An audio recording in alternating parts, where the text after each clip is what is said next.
I'm Clint, and welcome to my Art Fundamentals series. In each episode, we're going to be taking a look at a different art fundamental that every artist should know, and colors is the topic of this particular episode of Swatches.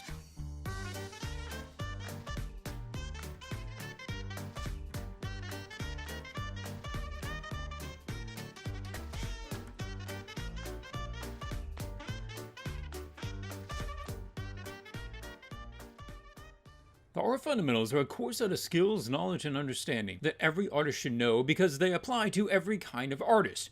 It doesn't matter whether you wanted to paint portraits or murals or do concept art. The fact is, these apply equally to all of you.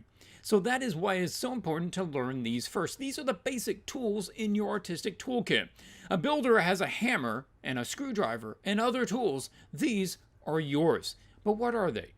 Shapes and forms, shading, perspective, basic anatomy, proportions, color theory, composition, values, and observation skills. Now, my series is less about me teaching you everything that you need to know on these particular topics, and more like an overview of what you should be learning at this stage in your art. Make sure that you have these down before you try to move on to advanced techniques and tricks, because if you don't know these, it will show through, and these will always hold you back. So what should you know about colors? Colors is such a great topic in art, and this is really going to be an overview. There is far more to cover on the topic than what I can do in this video. Well, let's start with thanks to whoever made this infographic. I just pulled it off of Google because I needed something to show the electromagnetic spectrum. As you can see here, the visible light spectrum is part of the electromagnetic spectrum, but is only a sliver of what is out there. On either side, you have infrared and ultraviolet. Go all the way to one side, and you have radio waves. Go all the way to the short side, and you have gamma rays. And if comics are to believe, they can turn you into the Incredible Hulk. For the visible light spectrum, we have this. But for convenience sake, we artists like to get one end and bend it around and stick it on the other end and call it the color wheel. Now, the color wheel has been around for a long time. And it's a real handy thing. A couple of things that you should know about the color wheel. Let's talk about the primary colors. These three colors, red, blue, and yellow, are the primaries. They're called the primaries because there is no other colors combined that can make those colors. You can't get blue and something else and make red. You can't get something and anything else and make red. However, you can get these three and mix them together in different degrees to make any other color, which is pretty cool. Secondaries is if you mix the primaries together. Blue and yellow make green, yellow and red make orange, and blue and red make purple violet. And in between all of those, you have your tertiaries, your yellow green, your yellow orange, etc. Usually don't go further than that. And you should know about complementary colors, that is, the color that is opposite of whatever color you're talking about. So complementary color of yellow is purple. Complementary color of blue is orange. It is the color opposite on the color wheel. And that becomes important when you're talking about color schemes. Color schemes, that's where we're going next. It is essentially a map of what colors are allowed in that scene. Not all scenes need all colors. And in fact, some images, like these here, are monochromatic. Mono meaning one, and chromatic meaning color, one color. These are two scenes that I've done. And here we can see basically everything is green, and here basically everything is blue. Now, the color can change in vibrancy and in value, how light or dark it is, but essentially it's just one color. Of course, any black and white movie or black and white photograph is monochromatic as well, with the one color being a gray. Mentioning gray, if you mix all of the colors together, you get a gray, sort of gray brown. Moving on, another color scheme is the analogous. If you go slightly wider than your monochromatic color scheme, you get these guys. So instead of just being orange, expand it out a little bit, you can get a scene like this. As you can see here, I've indicated which sort of part of the color scheme these guys reside in. These can give a good harmony to the scene, just like the monochromatic color schemes, but they also allow just enough color that you have some range to play with there. Moving on, we have the complementary color schemes. There we go. It is color schemes built around opposites, like the red-green here, or the red-green down here. But this one has a slightly wider color scheme than that one. Triadic color scheme. Here we see a perfect triadic color scheme, such as green, orange, and purple. That would be the secondary colors. Now, I don't use triadic color schemes. These are the two that I've done that are the closest, so we'll take a look at these. Here we see what is more likely a split complementary color scheme. So purple's opposite is yellow, but I don't really use yellow. I use either color to the side of yellow, such as the yellow-green, like you see in the leaves, and the yellow-orange, like you see in the sand and the grass underneath her. On the other side, we have this fellow that is almost a triadic. It is the red, blue, and not yellow, but yellow-green. It's one step off. These can give a lot of harmony to a scene while also putting in a lot of color. Something else I want to mention is accent color. It can stand out. It is basically a black and white scene with one color being allowed, and that color is allowed to pop because it doesn't have any other colors to compete with. But that leads us into the Hawaiian shirt. Hawaiian shirt? Yeah, this is something my old art teacher taught me. This is just almost assaulting your eyeballs. This is so bright, and every color is competing against each other. Now let's turn these down. Let's keep this one. This one alone has so much visual impact over the gray around it. It just stands out. It dominates this scene. However, if you surround it with other equally bright and vibrant colors, the yellow sort of loses its intensity. In fact, they all begin to lose their intensity because they're all competing to be number one and to be the most vibrant and powerful thing in the scene. Keep in mind that you don't want to run all the colors all the time.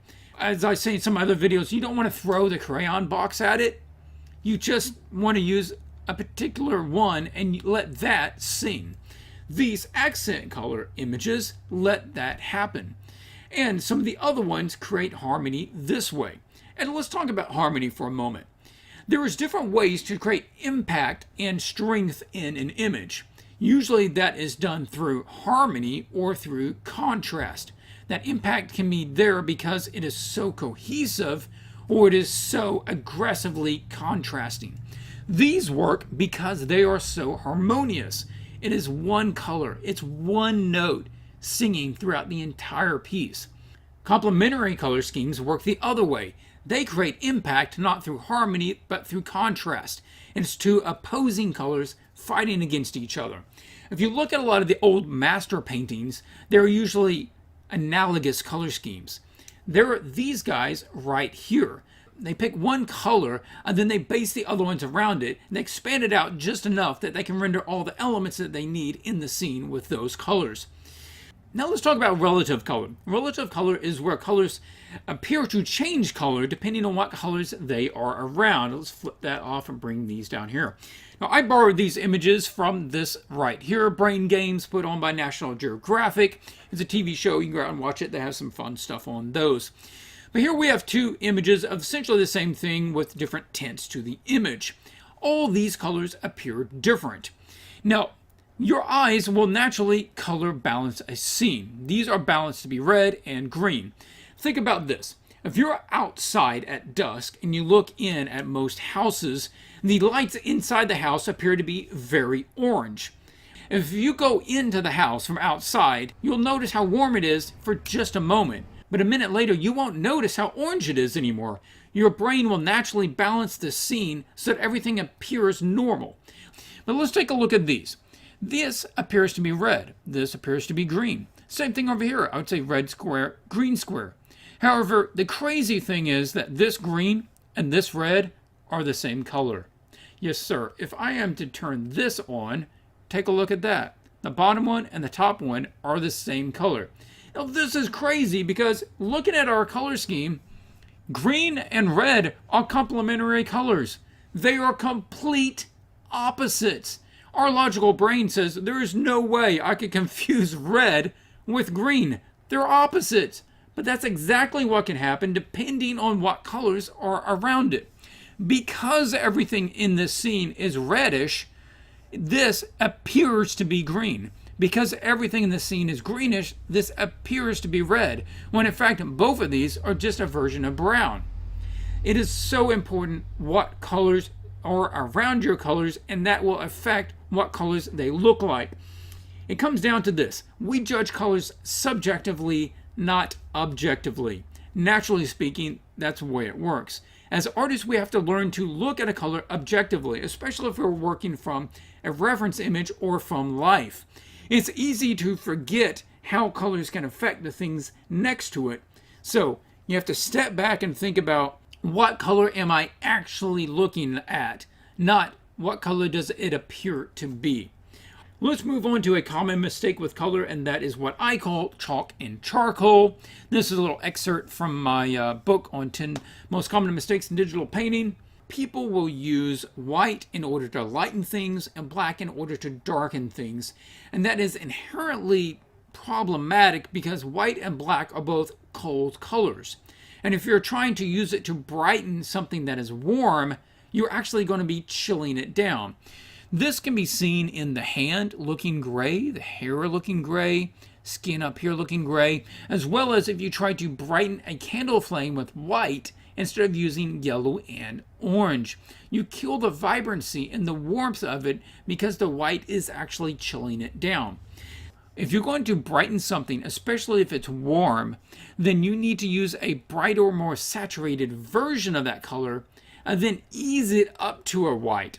Like this, the white here appears to be hot, even though it is the same color of white over here, and that appears to be much colder. It's because we've stair-stepped from red to orange to yellow, then to white, working our way up through the colors to reach that instead of jumping to it. You don't want to be too quick to jump to that, and you don't want to be too quick to jump to black without working through some other colors. Otherwise, you're going to start dulling it down and desaturating it because you're adding more value without adding more chroma. The last thing we're going to talk about is gamuts. And it is something that I suggest you go out and learn. Specifically, pick up James Gurney's book, Color and Light. He covers it really well in his book, but I'll give you a brief overview here. But a gamut is where you can get this and then limit how many colors are available. Here we could say, I'm going to put this mask over my color wheel, and I'm going to choose which colors are actually available to be used in the scene. Now this goes back to where we started with the visible light spectrum. Here we go. All colors come from our light source. The light comes down, hits something, bounces up. Whatever color is not absorbed by the object, that's the color our eyes pick up, and that's the color we say that it is. However, if the light source is not carrying all the colors in it, if it's a tinted light to begin with, then it can't produce all colors. All colors come from light, but not all light carries all colors. Therefore, all colors are not available all the time. Most of the time, only a certain group or a certain gamut of colors is available. Think about the sunset. The sunset light is not coming directly down on you like it is midday. It's coming across the atmosphere. The atmosphere has more chance to scatter the light and remove different wavelengths of it.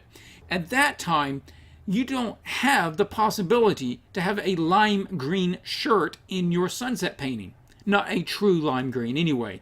It can be desaturated and it can appear lime green relative to the colors around it, but it can't be true lime green because the light wave hitting it doesn't carry the lime green wave anymore. It doesn't exist, therefore it cannot be seen. That's where gamuts come in. Please read Gurney's book. There's different ways, like he mentions here, you can do this. Now I created this on my own, just got a color wheel and I made some of these masks that you can put on top of it, and you can turn this around and figure out what your own gamut to be. But I hope you guys enjoyed this video. It gives you an overview of colors. If you want more in-depth videos and education, please check out my Patreon, which is patreon.com/swatches. You can also get in on the monthly art challenges out there. And check out the other videos in this Art Fundamentals series. And until I see you next time, keep drawing.